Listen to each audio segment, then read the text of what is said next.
when things don't make sense in your life, like it literally doesn't make sense. It doesn't make sense why they broke up with you. It doesn't make sense why you broke up with them. It doesn't make sense why you didn't get this job or didn't get that promotion or didn't get an invitation to this wedding or didn't get an invitation to that friend group hangout, didn't get the words of affirmation that you were expecting from that person. When it doesn't make sense, I think that's a really good indication for us, Made to Shine fam, that like God's doing something because it doesn't make sense.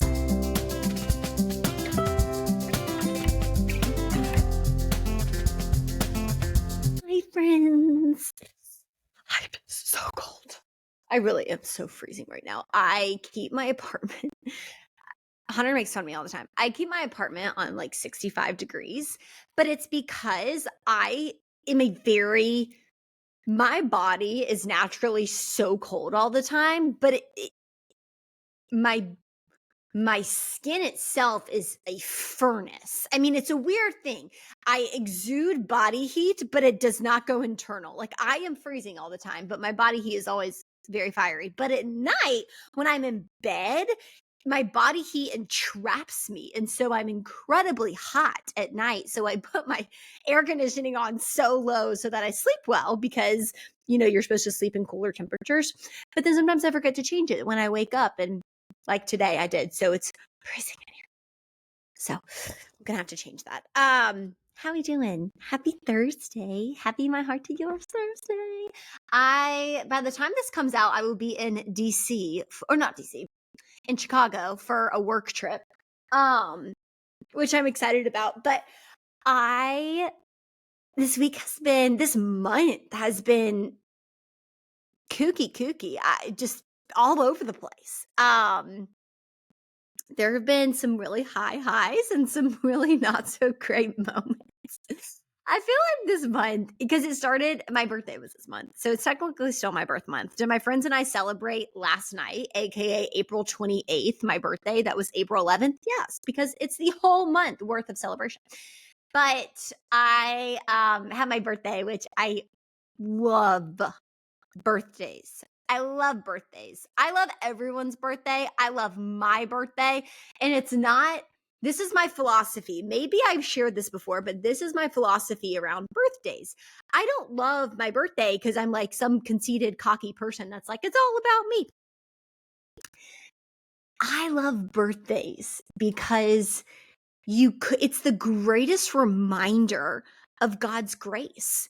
I mean, birth, being alive, being here. No one, not you, not me, none of us did anything to earn that. You know what I mean? Like, if anything, your mother should be celebrated on your birthday for birthing you into this world. But it's not. It's like, it's the one day you are literally celebrated by everyone and you did nothing to earn it.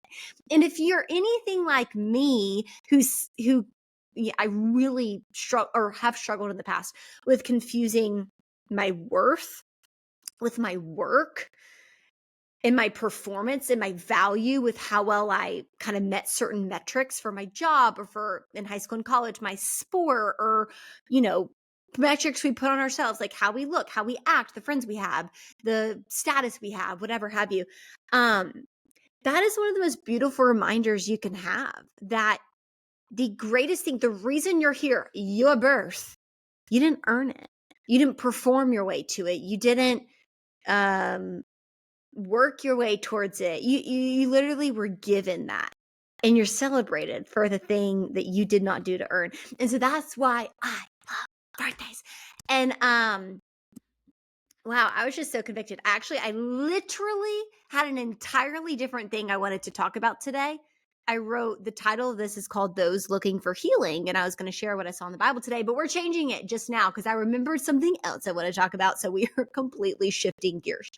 But it kind of goes to do with that. Last week I was in Savannah, celebrating some friends of ours, their beautiful wedding. It was the most gorgeous wedding ever. I mean, I was just drooling. I it actually gave me, like, it was so beautiful of a wedding. And not only that, but these two people, they're just so phenomenal. And Hunter, my fiance, actually officiated their wedding, and they're just amazing people. And so being there and celebrating them and seeing everything, it actually got me so excited for Hunter and I's wedding. Not that I wasn't excited before. But I think when you're planning it, it's very easy just to see the plans, the planning part of things. You know what I mean? Like all the stuff that's left to do and hasn't been done. And you're just kind of like, oh my gosh. And it's very easy to forget what this all is for. And I'm not talking about, like, of course, the marriage. Like, you're not getting married to have a wedding. You're getting married to be married. And lucky for me, I get to have a marriage with the best person in the entire world. But you also forget, like, the beauty that of the actual day and what that's going to be, and all these people celebrating you and coming together. And it's very easy to forget what it's all for. So last week in Savannah, we were there for this wedding. It just was such a good moment for me to say, wow, like, all of this is going towards something. And that'll preach, because I was listening to a sermon this morning Stephen Furtick did, and it was about Samuel and how his mom Hannah, for those of you who don't know the story of Samuel, his mom Hannah was not able to have children for years, and was watching her sister wife, because in that time people had multiple wives, sister wife, if you will, like, be like, taunt her because she was always getting pregnant. And Hannah was just so upset, but she kept going back to the Lord. Every year she kept going back to the temple and praying so much that they thought she was drunk. Like, that's how she was praying. You know what I mean? And eventually she was blessed, not just with a baby, but a baby that would be the last judge of Israel. And it's just like, so often, can you imagine Hannah in that time, just every single year, another year she wanted a baby and God didn't give her the baby. Another year she was desiring something, praying for something, and God on the surface seemingly did not provide. But all the while, God was preparing her heart to receive such a gift, such a blessing that went beyond her initial ask. She just asked for a baby, and God gave her a baby that would be such a deliverer and such a voice for the nation of his child, Israel. And I just think about our lives. My illustration of the wedding is a parallel to how in our life we all have seasons where we're preparing and preparing, and maybe it's you're preparing for something that is coming, but it seems like it's never going to be here. Like in my case, a wedding, it's like I'm doing all this planning and I feel like it's never going to happen, and it's hard to kind of see it all come together, and it just feels like a lot of stress. Maybe you're in a season where you're planning and planning and preparing, and you don't even know what for. You don't even know if what you're asking God for is ever going to happen. Like, you're preparing your heart for a relationship you don't know is ever going to happen. You're preparing your heart for a job or a promotion you don't know if you're ever going to get. Or you're preparing your heart for something that you thought was on the way, and last minute it's like, nope, sorry, door closed, that's not happening. I know for me, in my own job, in my own career, like, I've been preparing for this one avenue of my career I thought I was going to go down, and then it's like, nope, sorry, that's not available anymore. And you're like, wait, what? And it's a lot to stomach, and it's hard to figure out, like, a vision, and like, what does this mean now, and like, what am I doing now? And you try to get yourself excited about something, and you're convincing yourself this is good, but you're also like, wait, this doesn't feel good. And I think we can all relate to that. There's moments where we're preparing and things go as planned. And then there's moments where we're preparing and what we are preparing for doesn't happen anymore. And so you're like, God, was this a wasted season? Like, I spent all these prayers asking for a baby and I'm not getting a baby. Speaking in Hannah's perspective, I spent all these years preparing for a school that I didn't get into. So what do I do now? Or I spent all these years preparing my heart for a relationship I'm not sure is going to come. Or Lord, I spent all these years preparing to be a wife, and now I'm a wife and my husband wants to get a divorce. What does that mean? Like, we have all these things that could happen, and it really comes down to this idea that we have no idea what God's preparing us for. But there's no wasted season of preparation. We have no idea like I think about the Karate Kid. You know, how I didn't even watch that movie, but everybody knows this concept. Like he was wiping windows and doing all this stuff and he had no idea why. But his trainer knew why. And his trainer knew what it would be for. And I think if we look at these seasons in that regard, as opposed to looking at the thing we're doing or where we want to be, we just look at the one who's training us in that season. Not that it makes things make sense, but it makes things more digestible. I don't know. I don't know how else you get through life. I don't know how else you go through seasons where you don't really know what's going on other than solely looking at the Lord. It's like Peter walking on water. I use this illustration so much, but it keeps coming back to me like this. It's like before Peter stepped out and started walking on water and when he started drowning, it's because he started looking at the wind and the waves. There's no indication that the wind and the waves got greater while he was walking on water, which tells me the reason he walked on water to begin with was because he was just looking at Jesus. Last week, I had just a bunch of do you ever have those weeks you're like, what are these curveballs? And it had a lot to do with like work, and it had a lot to do. I just felt so numb. You know, it was like things that I felt like I'd been working so hard for and I'd been praying for. And if you're like me, when you have a goal and you do everything you can to get to that goal, when you've done it successfully, the preparation successfully, and that goal doesn't happen, it takes you a second. It's like, whoa, what? I think it also is in those moments such an indication of God's protection. When technically on the surface, by paper, you did everything you were required to do to get that thing, and it doesn't happen, I think that's a really good indication God's working on something. Because it doesn't make sense, right? Like you do the work, you should get this outcome. You have sex, you should get a baby. You go on dates, you should eventually get a husband. You interview enough times, you should get the job. You hit these metrics, you should get a promotion. You go to this amount of events, you should have the friend group. In our brains, logically speaking, this makes sense. When that doesn't happen, you can look at it as if God is gone and is like, where are you, Lord? Why didn't you bless what made sense for me to do? But I think what I realized last week when I was in Savannah and was taking some time off and was just like reflecting on things, I was like, no, I think if anything, that's an indication like God's doing something. Because it doesn't make sense. When things don't make sense in your life, like it literally doesn't make sense. It doesn't make sense why they broke up with you. It doesn't make sense why you broke up with them. It doesn't make sense why you didn't get this job or didn't get that promotion or didn't get an invitation to this wedding or didn't get an invitation to that friend group hangout or didn't get the words of affirmation that you were expecting from that person or didn't get whatever it is. When it doesn't make sense, I think that's a really good indication for us, Made to Shine fam, that like God's doing something because it doesn't make sense. It's like walking around the walls of Jericho and the walls falling down with trumpets. Like it doesn't make sense. When things don't make sense, I think that's what I'm gonna call this. When things don't make sense, it means God's working. I remember I was in a relationship.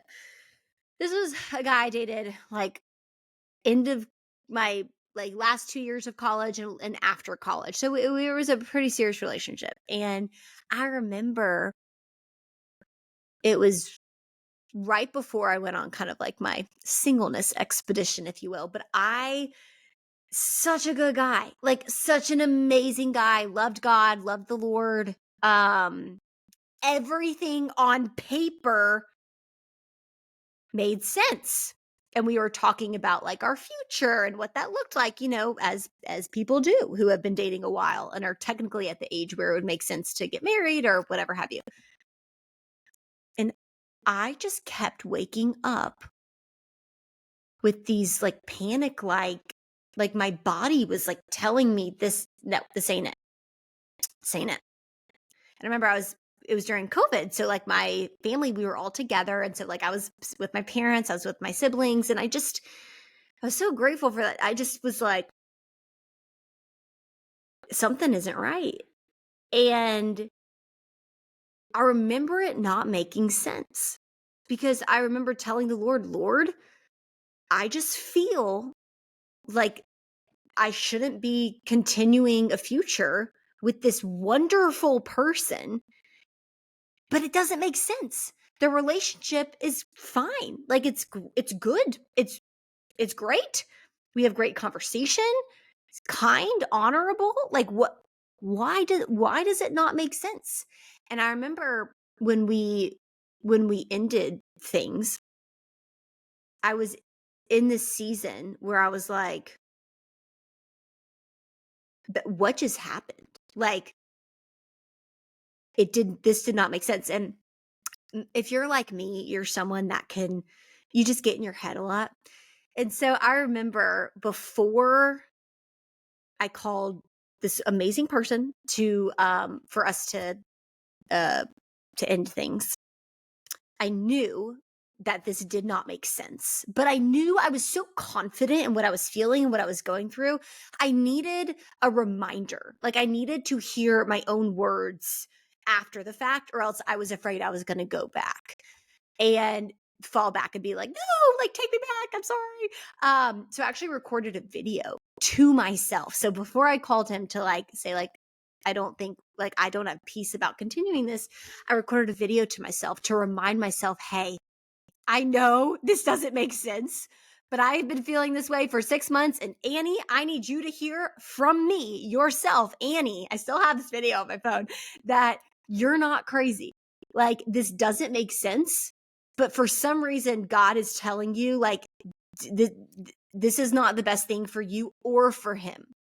And it's just so wild. But like looking back, it makes so much sense now that I am so like, I found my person and that amazing person found his person. Like it makes sense.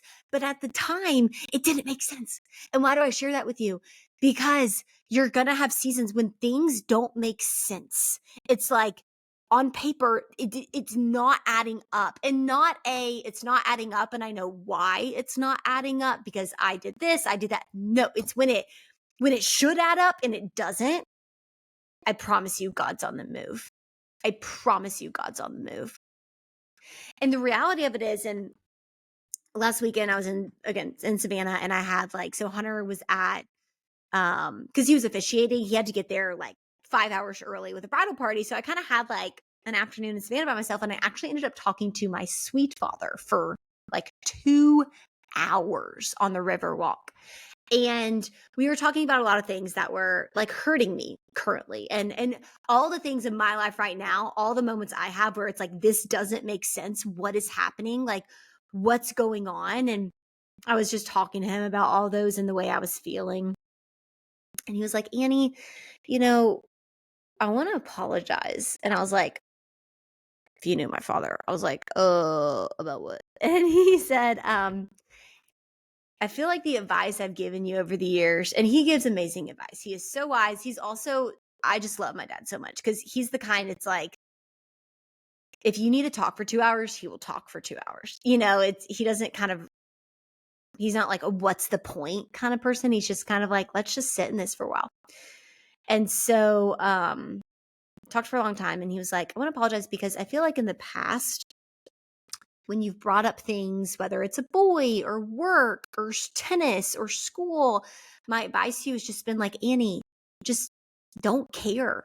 They don't care about you. Like corporate doesn't care about you.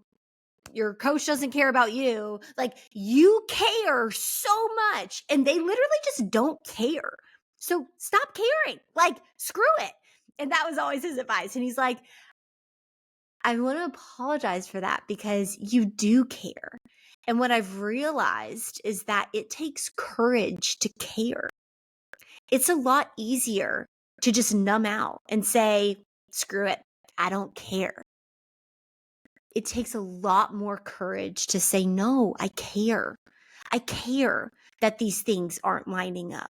I care that it doesn't make sense. I care that I've worked so hard and it's not working out.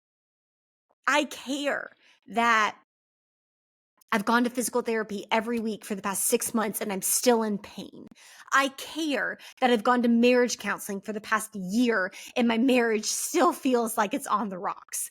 I care that I've done everything my company's asked me to do and I still didn't get the promotion. I care that I have been at every single event. I've been at every single birthday for my friend group. And yet I still feel like I don't have someone I can call when I need somebody.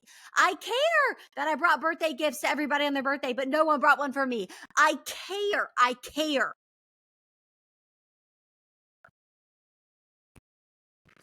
And the encouragement in that is that if you're like me, if you're someone that cares, but has been told time and time again when things don't make sense or things don't line up, stop caring. Stop caring. Maybe even in a church context, people are like, hey, God's got it. Stop caring.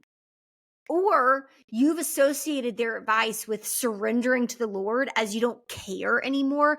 I don't think that's what we're called to do. Jesus in the Garden of Gethsemane, he cared. He cared. He said, Lord, if you are willing, take this cup from me. Yet not my will, but yours be done. He wouldn't have asked God to take away this massive responsibility of his from him if he didn't care. If he was just like, screw it, I'm going to the cross. And does it make sense? No, because I'm perfect and I'm sinless. And like, screw it. No, he cared enough to ask God to take it away from him. So I don't think surrendering to the Lord looks like not caring. In fact, I think caring is the very indication that you are going to trust God enough with something that you care about. Surrendering to the Lord is so much greater when you admit that you care. And not just admit that you care, but allow yourself to care. I think God is so much more honored by us giving him things that we have admittedly said we care about. For me right now, I think about my career. I think about my friends. I think about my marriage. I think it's so easy when things don't line up to just say, screw it. I don't care. God's got it. I don't care. I don't think that honors the Lord as much as us saying, Lord, you know how much I care about this thing. You know the sleep I've lost over this thing. You know how much heart I've put into this thing, how many tears I've cried over this thing. You know, you see, because you never slumber. So you see it all. You know when I'm trying to sleep and I'm tossing side to side because I care about this thing so much that's not lining up. Yet, not my will, but yours be done. I think that's honoring the Lord with surrender. It's not quitting to try. It's not quitting caring. It's just continuing to go back to the Lord who's working on your behalf, something greater than you could imagine. Hannah kept going to the temple each year. Each year, God wasn't answering her prayer on the surface. Seemingly looked like God wasn't even hearing her prayers, but was definitely hearing her sister wives' prayers who kept getting pregnant. Yet she kept going back to the Lord. She kept caring enough to go back to the Lord. So surrendering to God doesn't mean quitting caring about the things you're surrendering to the Lord. It means knowing the one who is over those things you care about and continuing to come back to him. Doing what you can do and surrendering the outcome to him. It's being obedient to the process he's trusted you with. What does that practically look like? That looks like maybe you're frustrated in your career right now and you thought you deserved XYZ, but continuing to be faithful to the process, not because you love your employer or because you love the company, but because you love the Lord that's over the company, and working your best honors him. and letting him take care of the outcome, letting him take care of the promotion you thought you should get or the trajectory of career you thought you should have. It looks like you don't know if your kids are going to grow up and love the Lord, but you're going to honor what God's trusted you with now by praying over them, by modeling out what it looks like to love God, and letting him take care of the outcome of whether or not they're going to love him back. It's trusting God with your marriage, with your relationships, with your friendships, with your status, with your entrepreneurial endeavors, with whatever it is, with what Susie said about you behind your back and what she's spreading rumors about and your network and your connections and the potential layoff and whatever it is. It's doing what God has trusted you with today well, understanding you don't really know what he's preparing you for.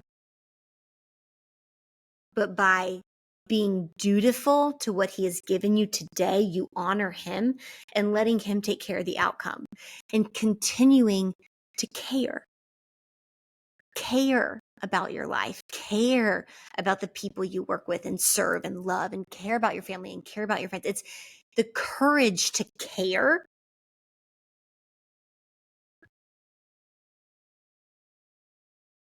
and the courage to surrender the outcome of what you care about to the Lord. That's faith. Courage to care, faith to surrender. That's faith. And I pray that over you and me, friend. I really do. Hey, Jesus, thank you for this day. Thank you for who you are. Thank you for loving us well, showing us mercy and grace in every single moment. And I pray that same grace you extend to us, we extend to ourselves and to others every single day. Lord, we're not perfect. And for those in a what the is happening moment, it doesn't make sense. I can't figure it out. This isn't logical. This isn't what I thought. I pray a spirit of awareness over them that you're doing more than they could think or imagine underneath the surface. So not our will, but yours be done in our life, Lord. Open the doors you want open. Close the doors you want closed. In Jesus' mighty name, amen.